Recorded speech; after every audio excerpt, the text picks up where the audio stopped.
So good afternoon. Am I audible? Yes. Yes, sir. Yes.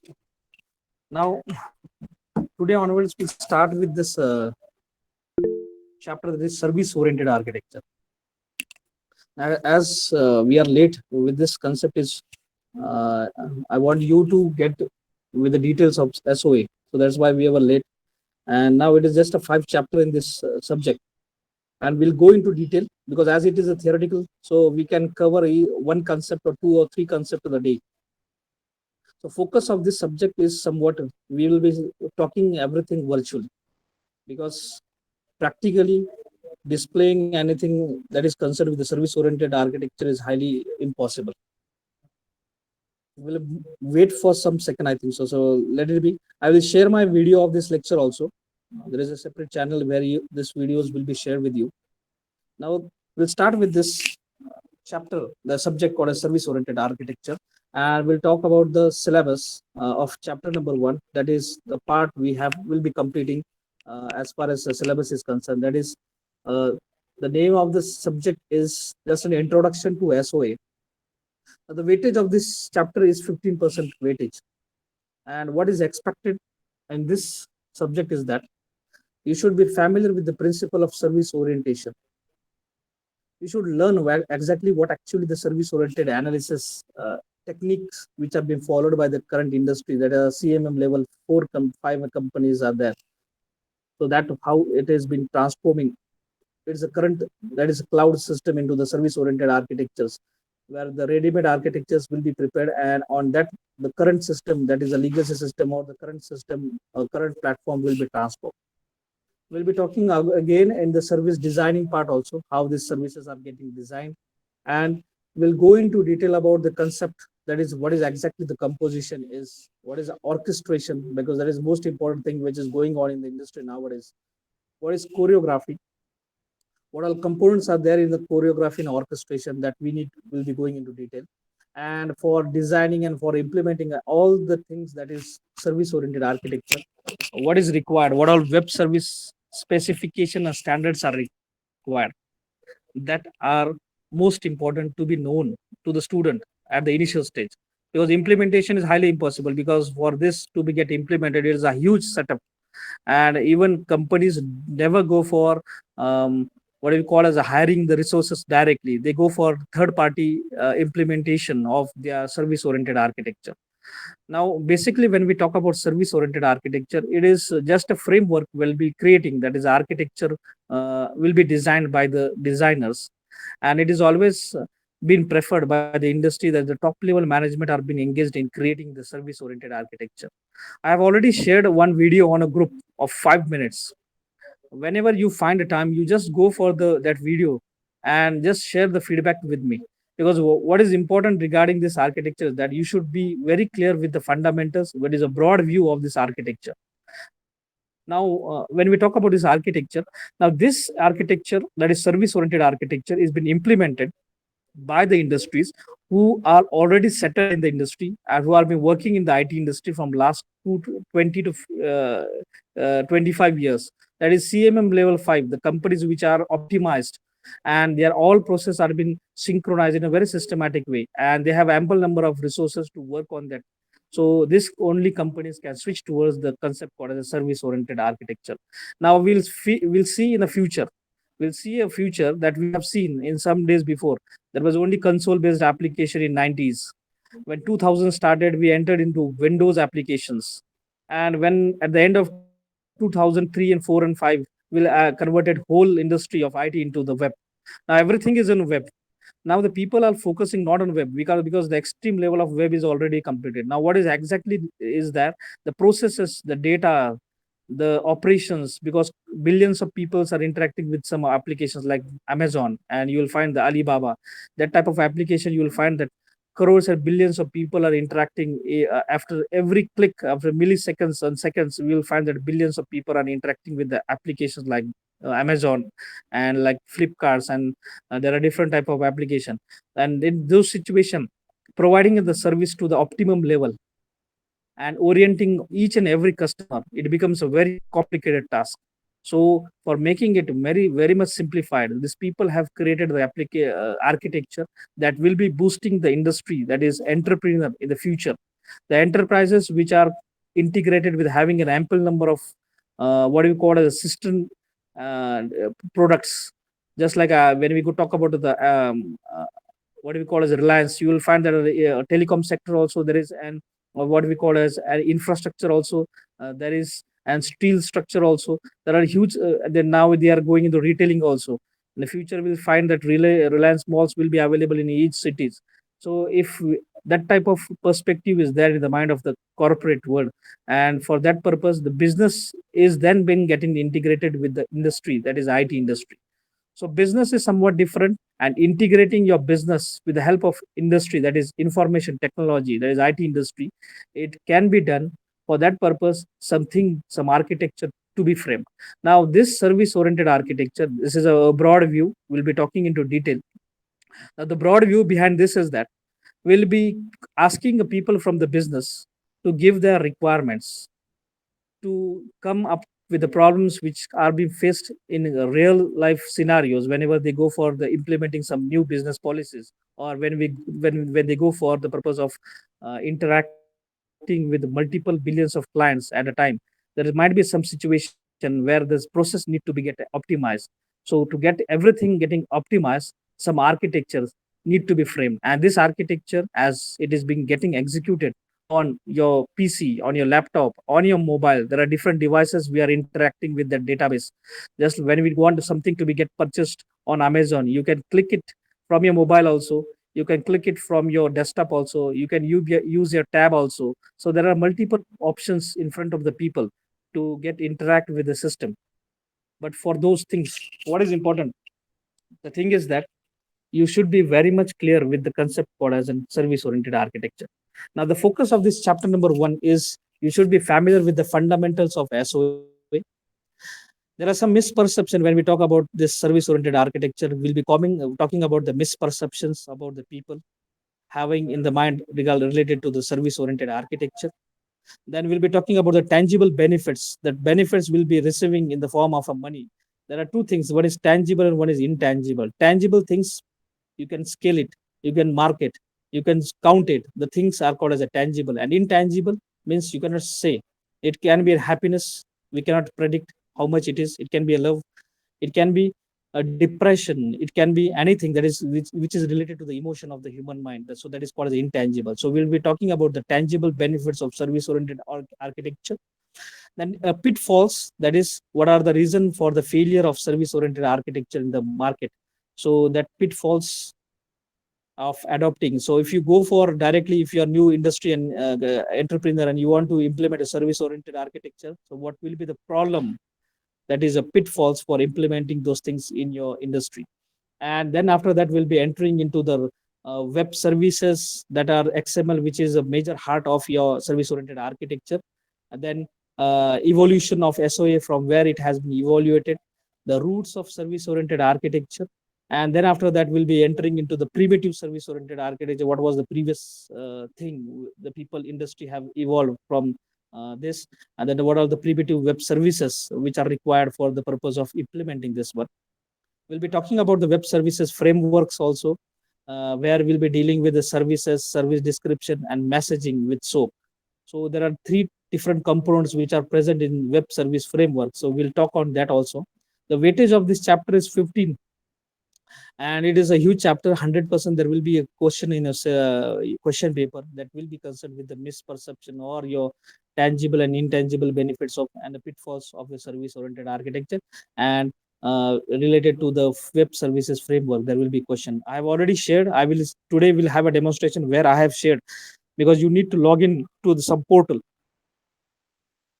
Now we'll move further and we'll go into detail about the chapter number 1, point number 1, that is a fundamental. Now, this is some theoretical part that is being displayed on a screen. But when we talk generally about the foundation, the fundamentals, what is a fundamental is that in service-oriented architecture, the industry should be preoccupied. It should be not be a newly built setup, and you are directly converting your industry into a service-oriented architecture, and you are implementing these high-level components into your real life application. Now, this fundamental thing you have to keep in mind is that you are creating a service oriented architecture not for the regular transaction. See this. Regularly, whenever an application is being created, the basic purpose of creating an application is to solve some problem. There are solved problems like you want to add some what we call as a payment gateway. So that is one task. You want multiple clients to be get interacted with the new deals which are coming up. So that is one task. But what is major purpose of implementing service oriented architecture is that you want to simplify, you want to optimize your process, you want to scale up your industry in some few days or few months, you want to scale up, you want to have a huge setup of information to be shared in very quick time. In those situations when there is a huge transfer of data, huge operations to be transferred quickly on your mobile, on your PC, on your ipad, that is you cannot predict your user to be using only a mobile or you are using only a PC, personal computer. There might be multiple levels of users using multiple devices with different configuration. Now the configuration has been changing. Some people are using Apple mobiles, some are using your Android mobiles. Some people are using operating system like Microsoft. Some are using open source like Ubuntu, that is Unix, a Linux platform. Some might be using Sun Solaris. Now, whenever we talk about the globalization, we want the application to be used by the people all over the world. In spite, there should not be a problem about the platforms these people are using, whether it is on mobile different platforms or whether it is a personal computer different platforms. So for making it more simplified, the service oriented architecture came into access. Now we are talking about the global views. Now whenever we talk about the foundation, there are some key points, points that need to be understood whenever this approach is coming in the mind of the people who are in the industry and who are at the top level. That is the architecture. The word architecture comes from the analogy. It is one thing that is nothing but a architect that is on a paper that will be implemented by the industry with a set of defined logic. So one thing you have to keep in mind, you are creating an algorithm, you are creating an architecture on a paper. You will be integrating the processes which are working in your industry, and you are asking the IT people to implement a logic based on the functionality you have defined as soon as the product you want to release it on an international level. So that is one thing you have to keep in mind. That is a point number one. Now, second important thing is that you have to go for encapsulation. Encapsulating a logic means what? You will be covering your logic just like a capsule. When you eat, it is not, there are different ingredients in a capsule. When you eat a capsule, automatically it get dissolved in your body, and the components get separates, and it try to execute as per the functionality it has been assigned. Same way, the service is nothing but an encapsulated logic. Now this encapsulated logic you need to integrate. You need to integrate. Now this logic is nothing but a service. The black color donates that you are adding something services.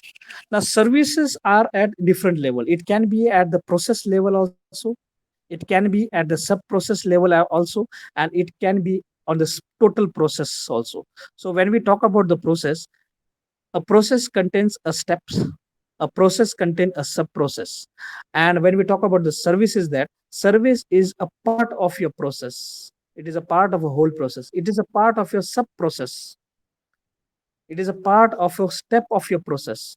So you have to encapsulate your logic, your business logic into a small services, and these services can be implemented at step level also, at your sub process level also, and these services can be implemented at your broader view, that is on your process level also. The thing is that you have to keep in mind that a service plays very important role when we go for the service oriented architecture. We'll move further. The service should be related to one another. It should not be that one service is doing the task and second is again doing the same task. It should be related to one another. Input of one service can be used, and input of one service is received from the output of another service. So here we see that a service one is generating some description, some data, some values are being created. Now these values can be an input to the another service also. So thing is that you should relate one service to the another service. That is point number 3. Then fourth one, there should be intercommunication between the services. So there should be a message passing. There should be the governance, self-governance of messages between the services. Now services, it can be a single line code, it can be a 10-line code, it can be a 1,000-line code, it can be a what we call as thousands of line of code. So you cannot predict the size of a service. The service you just, it can be a little code or it can be a huge code. So there should be a communication. There should be a relation between the two services. Communication, how it has been done, we'll be going into detail in chapter number 3, 4, and 5. You'll find that are different types of communication which can be done between the two services. So that is fourth number one point.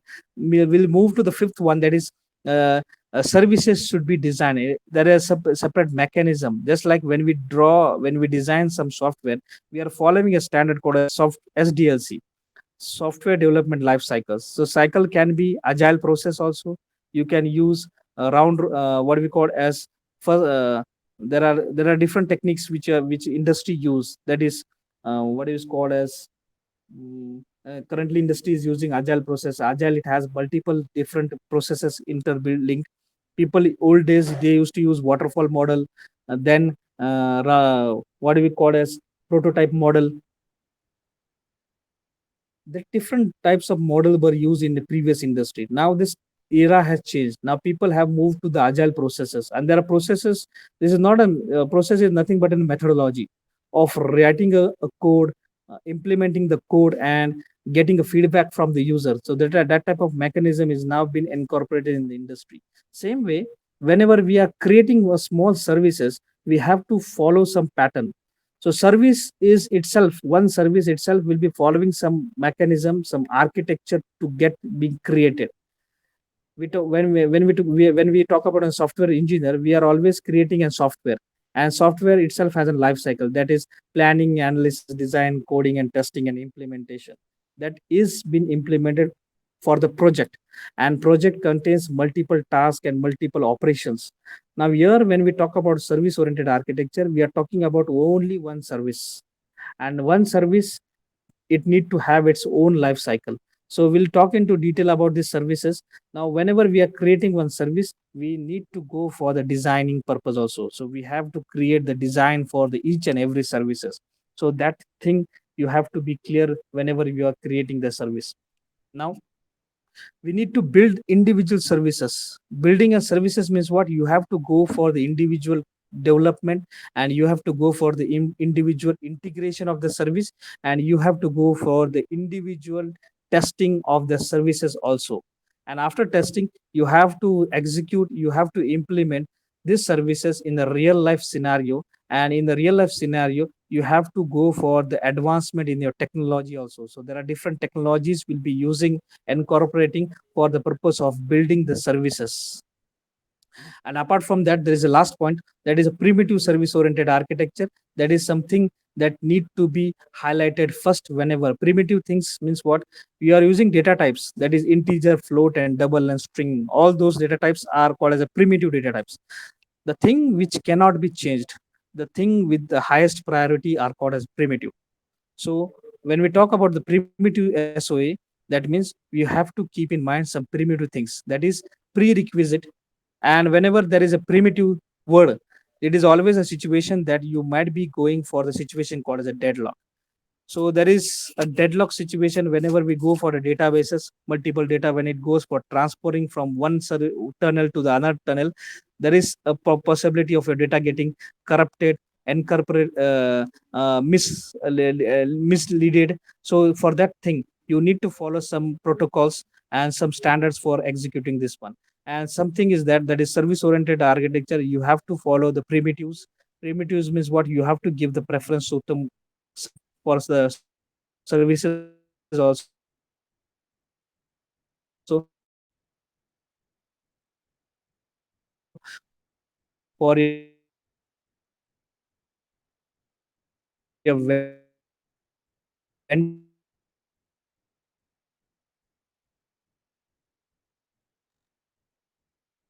also. And you have to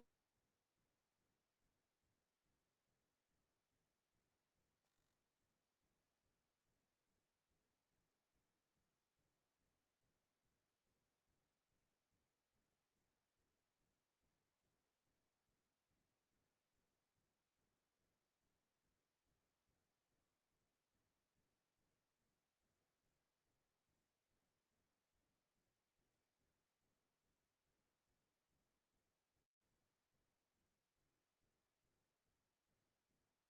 and for your support also. So there are different technologies, different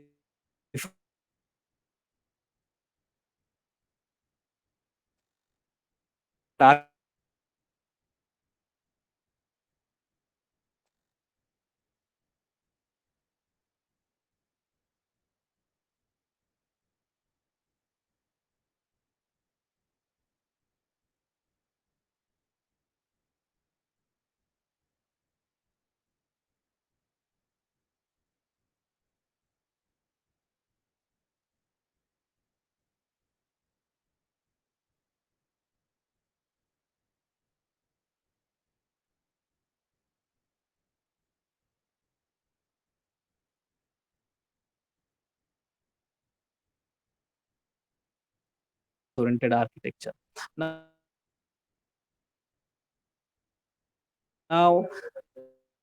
these are the misperception. Whenever we talk about service oriented architecture, there is always a myth in the mind of the people. What are the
Oh, yes. Am I audible now? Google anything, that is google.com, and they put anything in their address bar, that will be directing to the Google.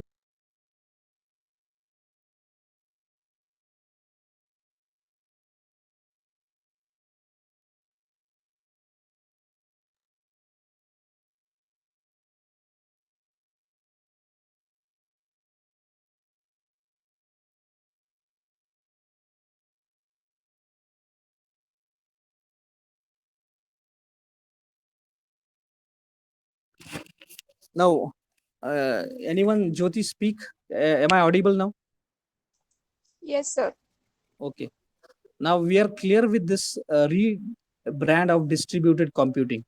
Now, rebrand of distributed computing is been implemented by Facebook, Google, and all big companies. Now, people are saying that Amazon, you click on Amazon, it will be terminating you to the India only.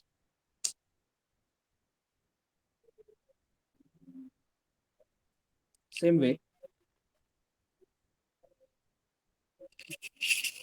if you are using anything that is being used in a broader view, that is Amazon or Flipkart, or you are using your PayPal for the purpose of having a bank transaction. So they have the service centers, so they have their workstation incorporated in every part of the country. Now, see, this concept is somewhat different. That is called as a distributed computing. You are distributing your user as per the location.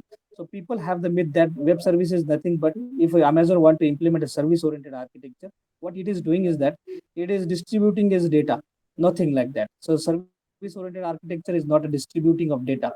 It is somewhat different. Now, distributed computing is same way. It is simplified. It's distributed computing. It is not like that. It is, we are implementing some services, so that is somewhat different. Now, some people says that it is extension of web services. Now, the services which are using in PHP or .NET, or in your Java, that is Hibernate and Spring, that's web services you are implementing at an extreme level. So that is again a misperception. Here we are using a web services like SOAP, that is service simple object access protocol. We are using some XML features, XSLT and XML features are being used. So you cannot say that you are applying, you are extending the web services to the extreme level with saying that that is WS star. Star means what? Extended version. It is not like that also. Some people are saying that it is a very difficult to understand the problem of building a service oriented architecture. No, it is not like that. You have to just create a services.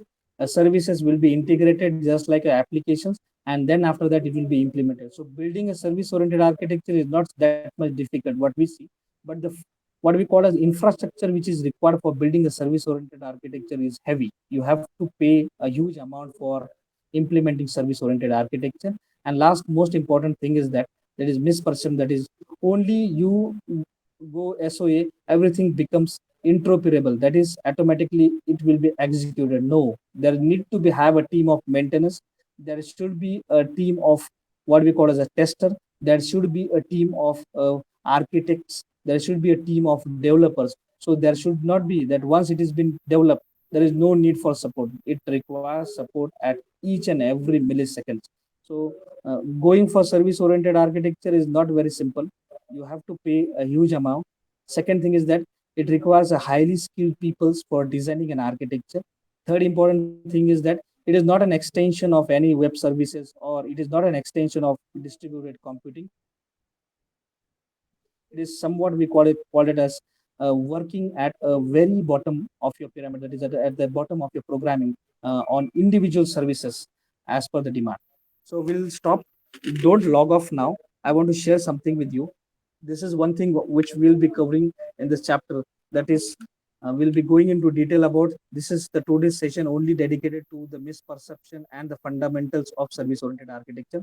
The future lectures will be on benefits and all those things that is being concerned. Now, what I'm expecting is that you should go on your this website. They have already been shared with you. You log into this. There are some questions I have shared with this. What are questions being frequently asked? I'm expecting that you should create your own notes, because already I have shared your notes.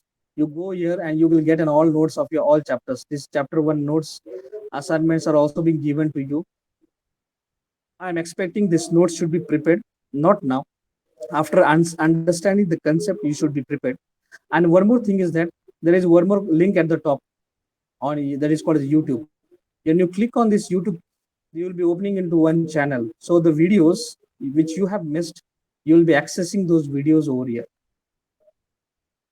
So you'll be accessing those videos. So already previously we have the AWT and all those component videos for the second year people who are working on Java. So there is different playlists are there. You can go for the playlist, and I will be creating a service oriented architecture playlist. I will be sharing some videos like this.